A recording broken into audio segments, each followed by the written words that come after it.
quick video to demonstrate removing the handle from the OE style Freightliner fridges. It's the same process for the international fridges. Obviously the fridge looks different.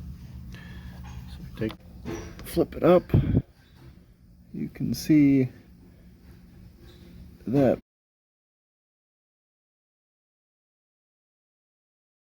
pin and that pin are being held in by those springs there,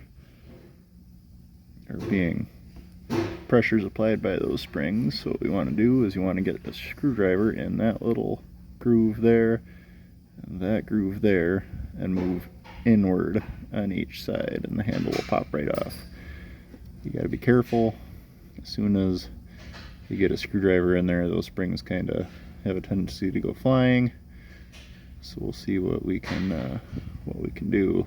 I'm sure I'm going to lose this spring here, but I'll make sure to cup my hand underneath it to try to catch it. So we'll see what we can do.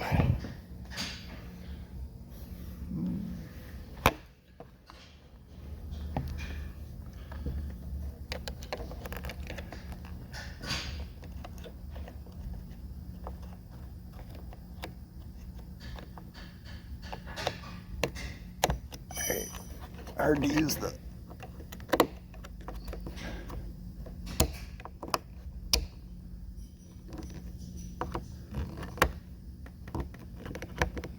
Alright, so there goes that one side. You can see it's loose over here. I'm going to set my phone down quick, otherwise I'm going to lose all the pieces. And just like that, you've got a door handle. See, so if you push in, you can see the groove that you need to squeeze it in with on each side. And again, gotta be careful that those springs don't go flying, or if you pull the handle out too fast, the pins will go flying.